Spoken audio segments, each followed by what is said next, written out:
Welcome back to our channel, Soap Fans. Today is a beautiful day to dive into the most explosive, heart-stopping drama Los Angeles has ever seen.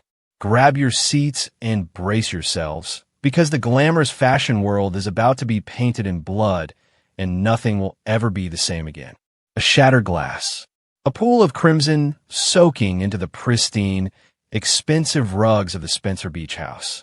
The inevitable collision of fate and high-stakes consequences has finally detonated, turning a bitter fashion rivalry into a devastating, cold-blooded murder scene. Well, Spencer is dead. The morning sun rises over the Malibu coast, casting long, deceptive shadows across the sand. Inside the Spencer Beach house, the remnants of a reckless night of heavy drinking remain scattered across the floor. Empty tequila bottles, overturned chairs. A heavy, suffocating silence hangs in the air. But that silence is suddenly and violently shattered by a blood-curdling scream. Melissa Dillon wakes up from her alcohol-induced haze to a living, breathing nightmare. She stumbles into the living room, her vision blurring, her hands trembling uncontrollably as the horrific reality sets in. There, lying motionless on the hardwood floor, is Will Spencer. The young, vibrant heir to the Spencer publishing empire is gone. The pulse is absent. The reality is absolute. The corporate fashion war has claimed its first fatal casualty, and the streets of Los Angeles will soon run red with vengeance. Lieutenant Baker arrives on the scene with the force of a hurricane. Yellow crime scene tape is instantly strung across the beautiful oceanfront property, blocking out the prying eyes of the paparazzi. The flashing red and blue lights of the LAPD cruisers reflect ominously off the crashing waves. Baker steps over the threshold, his seasoned eyes scanning the gruesome tableau. He knows instantly that this is not a random break-in. This is a targeted assassination. The forensics team swarms the living room, dusting for prints, snapping rapid-fire photographs of the tragedy. And then, a detective calls Baker over.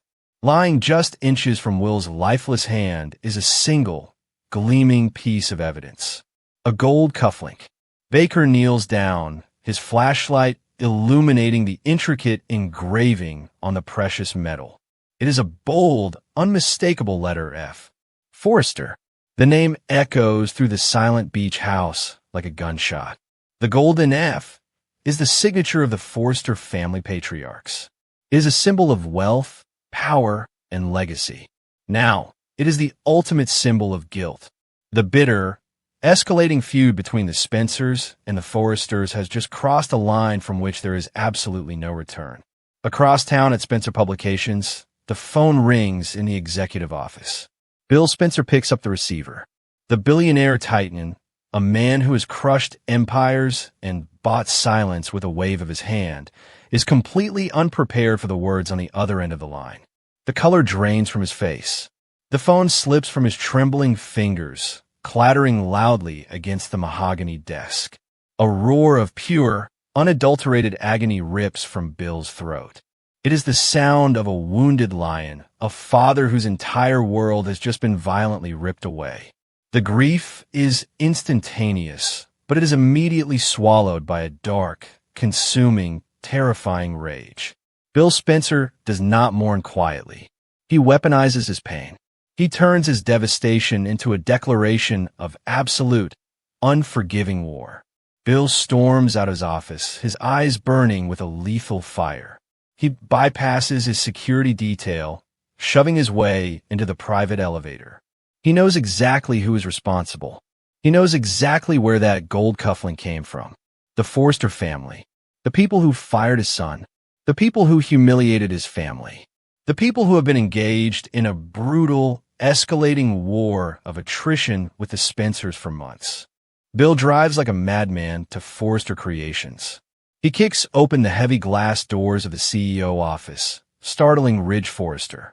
Ridge stands behind his desk, reviewing sketches, completely unaware that his life is about to change forever. Bill lunges across the room, grabbing Ridge by the collar of his expensive suit. He slams the dressmaker against the wall, his voice shaking with a terrifying, homicidal fury. "You killed my boy," Bill screams, his face inches from Ridge's. "You killed my son to avenge your father's bruised ego." Ridge is stunned, completely blindsided by the accusation. He shoves Bill away, demanding answers. But Bill is beyond reason.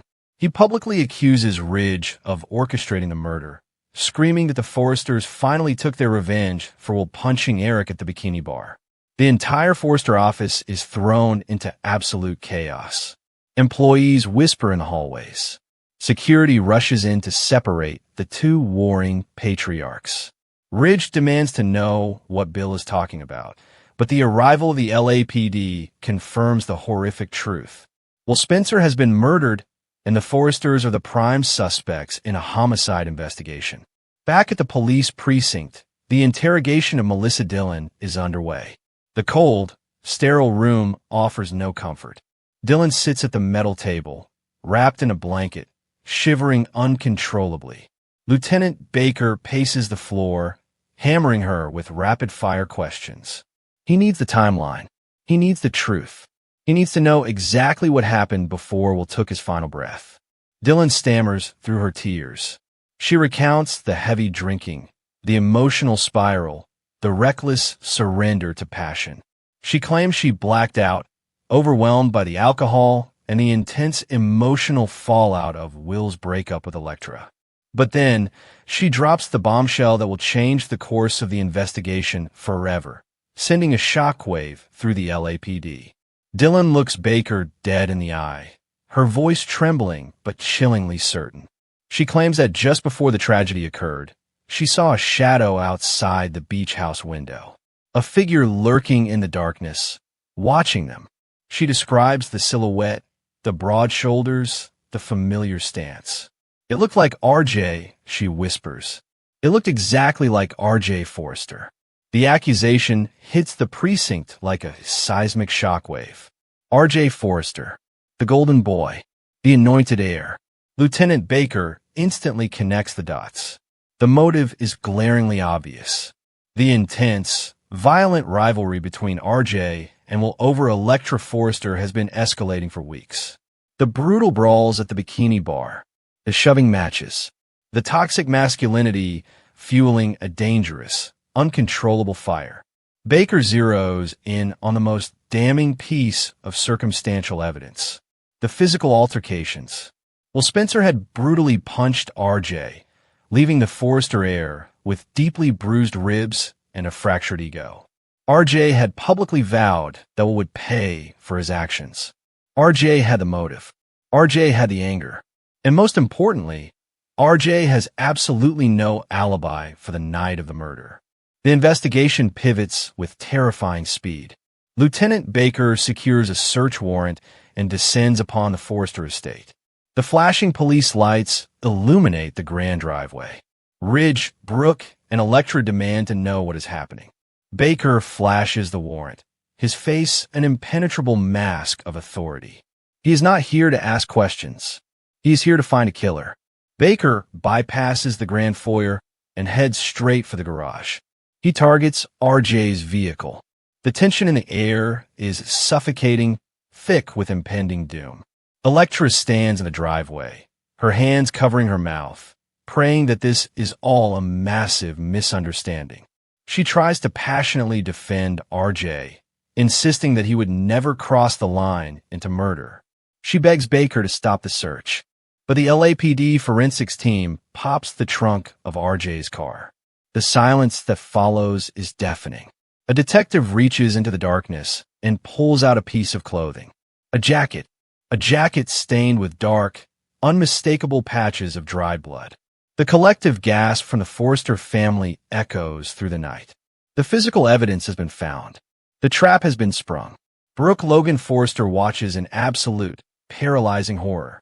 Her maternal instincts scream in agony as Lieutenant Baker turns to RJ.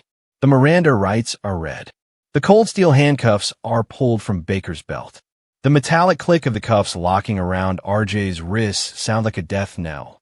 Brooke lunges forward, screaming her son's name, tears streaming down her face. He didn't do it, Brooke shrieks, desperately trying to pull the officers away from her boy. RJ is innocent. You have the wrong person. Ridge grabs Brooke, pulling her back, his own face a mask of shock and unbridled fury. He watches helplessly as his son is shoved into the back of a police cruiser. The paparazzi, tipped off by the commotion, swarm the gates, flashing photos of the arrested Forster heir. RJ looks out from the back of the cruiser, his eyes wide with sheer terror. He swears his innocence. He claims he is being framed.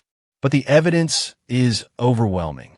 The gold cufflink, the eyewitness testimony from Dylan, the lack of an alibi, the bruised ribs providing the perfect motive of revenge. And now, the blood-stained jacket hidden in the trunk of his car. Ridge Forrester refuses to accept defeat. He knows his son. He knows RJ is incapable of cold-blooded murder. Ridge paces the living room, his mind racing at 1,000,000 miles an hour. He insists to Brooke that someone is orchestrating a masterclass in deception. Someone is framing RJ to take the fall for Will's death. Someone who wants to destroy both the Spencers and the Forresters in one devastating blow. But Bill Spencer does not care about conspiracy theories. Bill Spencer only cares about vengeance. Watching the news of RJ's arrest broadcast across every major network, Bill's heart hardens into solid ice. He stands by the window of his penthouse, staring out at the Los Angeles skyline. The grief has been entirely replaced by a terrifying, calculating determination to destroy his enemies. Bill makes a chilling vow to the empty room. He swears on his son's grave that he will use every single dollar of his massive fortune to ensure RJ Forster never sees the light of day again. He will buy the best prosecutors. He will leverage every political connection. He will destroy the Forrester family piece by piece until RJ rots in a maximum security prison cell for the rest of his natural life. The battle lines are no longer drawn in the boardroom or on the fashion runway. The war has spilled into the criminal justice system. It is a fight for survival. Brooke is descending into a spiraling panic, terrified that she will lose her son forever. She is frantically calling lawyers, begging anyone who will listen to find the real killer and save her boy from Bill's wrath. Meanwhile, Melissa Dillon remains under protective watch. Her testimony is the linchpin of the prosecution's case. But is she telling the truth? Did she really see RJ outside that window? Or is she covering her own tracks? The night of heavy drinking provides the perfect smokescreen for a calculated lie. Dillon's aggressive, opportunistic nature makes her a wild card in this deadly game of chess. And what about the gold cufflink? How did a piece of Forrester jewelry end up inches from Will's body? Ridge is launching his own private investigation, determined to trace the origin of that cufflink. He knows that if he can prove the evidence was planted, he can blow the LAPD's case wide open. But the clock is ticking, and Bill Spencer is pushing for an expedited trial to secure a rapid conviction. Electra Forrester is torn apart by the tragedy. The man she once loved is dead, and the man she was turning to for comfort is locked behind bars, accused of his gruesome murder. She is haunted by the blood-stained jacket. She wants to believe RJ is innocent, but the physical evidence is impossible to ignore. Electra is trapped in a nightmare from which she cannot wake up. The entire city of Los Angeles is holding its breath. The Spencer and Forrester empires are paralyzed by the scandal. Stock prices are plummeting. Board members are panicking. But none of that matters to the grieving parents. Bill wants a conviction. Brooke wants an exoneration. And Ridge wants the head of the person who framed his son. The tragedy at the beach house has ignited a firestorm that will consume everyone in its path. There are no winners in this war. There's only blood, betrayal, and the devastating consequences of a rivalry pushed too far. Well, Spencer's death is not the end of the story. It is the bloody beginning of the most explosive chapter in the history of these two powerful families. Will RJ rot in prison, or will the real killer be exposed? Next, the flashing red light of a live broadcast camera. A clenched fist flying blindly through the neon-lit air of the bikini bar.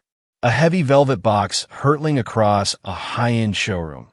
shattering a glass display screen into 1,000 jagged pieces. These are not isolated accidents.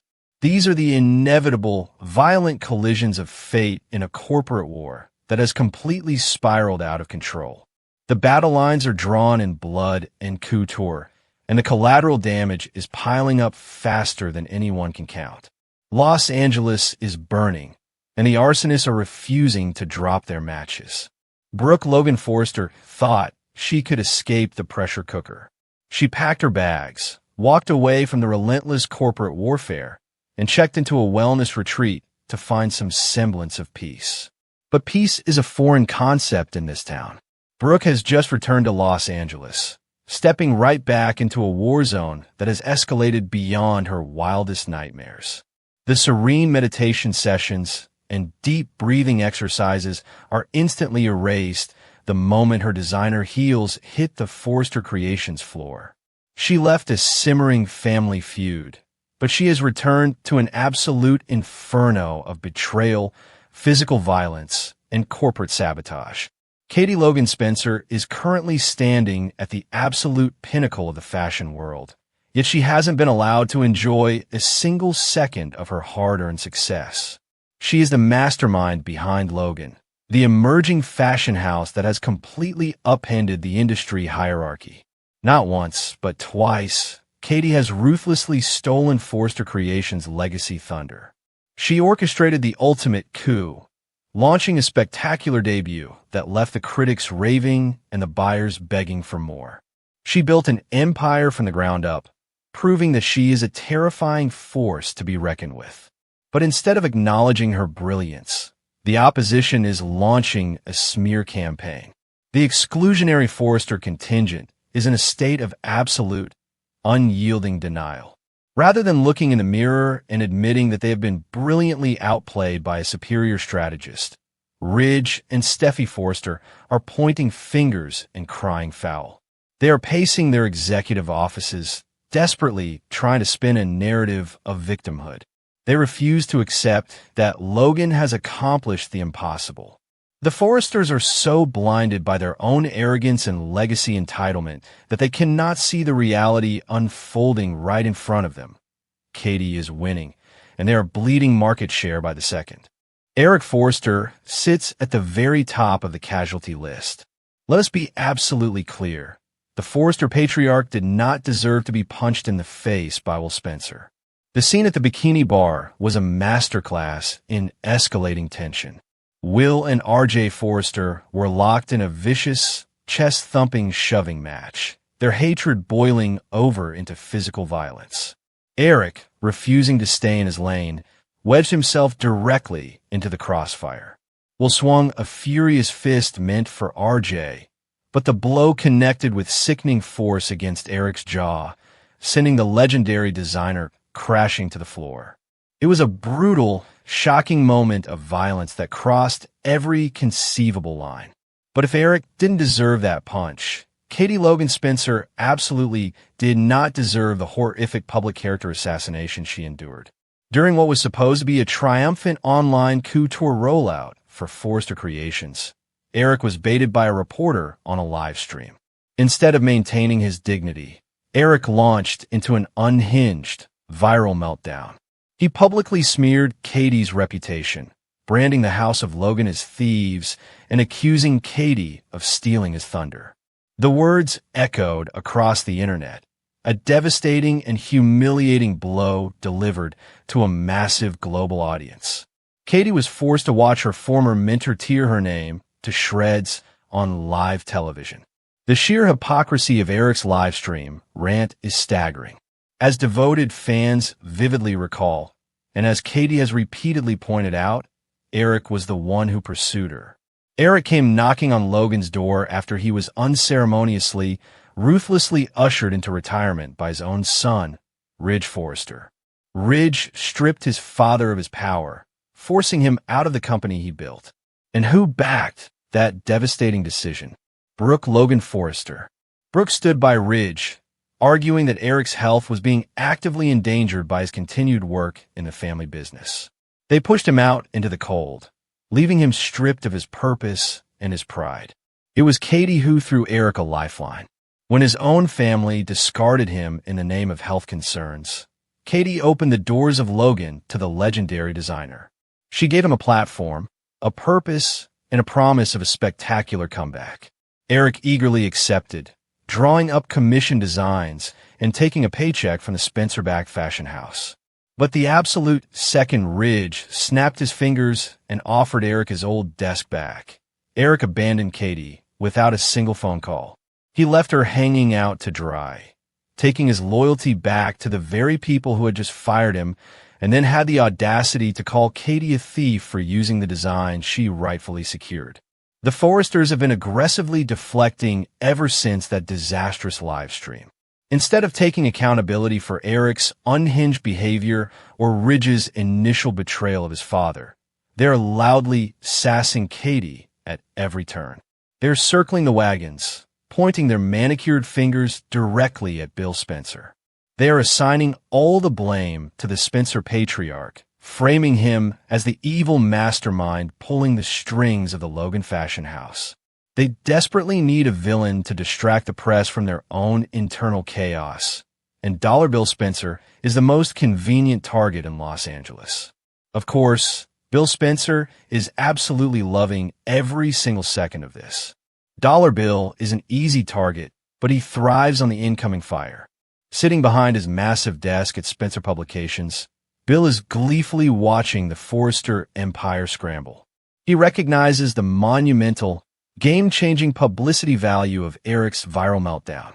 The social media debacle that resulted from that baited interview should have been a crisis, but Bill has flipped it into a goldmine.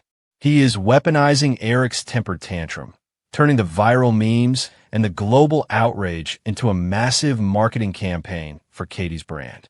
Bill sees with crystal clarity that Forrester Creations has just handed Logan an immense, unparalleled gift. The sheer value of the free publicity generated by Eric's explosive outburst is easily worth millions of dollars.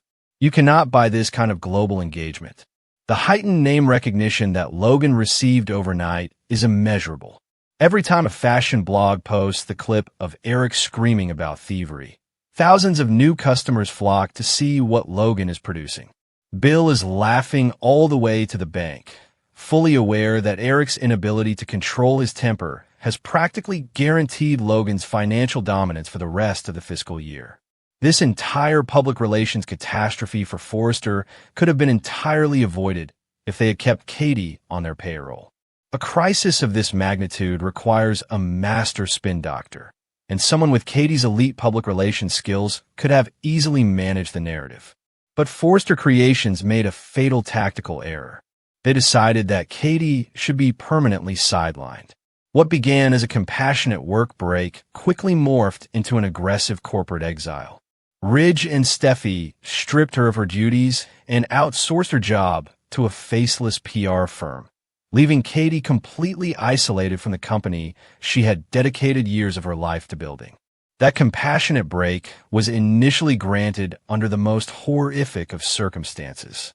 The Spencer family was thrust into a devastating nightmare after Luna Nozawa tragically died. The emotional fallout was catastrophic, sending shockwaves through the entire family. Katie needed time to navigate the intense grief, especially to manage the severe psychological impact the tragedy had on her son, Will. The family was drowning in sorrow, and Katie stepped back to hold her loved ones together. But when the dust settled and Katie was ready to return to her rightful place, she found the doors of Forrester Creations firmly locked against her. Katie was left with no choice but to forge her own path, and she had every legal right to do so. Brooke Logan Forrester is currently screaming about loyalty and legacy, but the cold, hard legal truth is that Brooke does not hold the Logan naming rights. In a massive, multi-million-dollar blunder, Carter Walton allowed the copyright to lapse. The brilliant Forrester COO dropped the ball, leaving the iconic Logan name ripe for the taking. Katie swooped in, legally securing the trademark and launching her own empire. She wasn't legally or morally barred from working outside of Forrester Creations, especially after they had just unceremoniously replaced her. Ridge and Steffi Forrester Finnegan are equally, undeniably responsible for Katie having been available to build Logan in the first place. If they had simply valued her contributions, respected her grief, and welcomed her back with open arms, Logan Designs would not exist. They created their own worst nightmare. By pushing Katie out, they unleashed a brilliant, motivated, and highly funded competitor directly into their own market space. They handed Bill Spencer the ultimate weapon to use against them, and now they are paying the ultimate price as Katie systematically dismantles their legacy piece by piece. Katie Logan Spencer deserves so much better from Brooke Logan Forrester. Instead of supporting her sister's incredible entrepreneurial triumph, Brooke has resorted to sheer, feral violence. The tension exploded in the Logan showroom when Brooke slapped Katie across the face with terrifying force. But the violence didn't stop there. In a fit of unhinged rage, Brooke picked up a heavy velvet box and whipped it directly at Katie's head. The projectile missed by inches, violently shattering a digital display screen into 1,000 pieces. It was a vicious, physical manifestation of the absolute destruction of their sisterhood. The Logan sisters are now as far apart as they have ever been, their bond completely shattered beyond repair. The current hostility mirrors the darkest chapter of their shared history, the devastating era when Brooke cheated with Bill Spencer while Katie was married to him. That ultimate betrayal left permanent, jagged scars on Katie's soul. Katie's character never forgot that profound trauma, the sickening realization that her own sister would sleep with her husband. Now, years later, as Brooke launches physical objects at her head and tries to destroy her business, Katie sees with absolute clarity that Brooke retains a strong, undeniable strain of duplicity. Brooke's relentless attacks and desperate attempts to control the narrative prove that she has not changed. She demands blind loyalty while offering none in return. Katie refuses to back down, standing tall in the empire she built from the ashes of her Forrester exile. The battle lines are immovable. The Spencer war machine is fully mobilized. The Forrester executives are trapped in a cycle of denial and deflection, and the Logan sisters are locked in a blood feud that threatens to consume them all. There is absolutely no sign of a resolution ahead during what has officially become a long, hot, and incredibly destructive summer in the Los Angeles fashion game. Will Forrester crumble under its own arrogance, or will Brooke's violent desperation destroy the Logan sisters forever? Drop your theories below and subscribe for updates.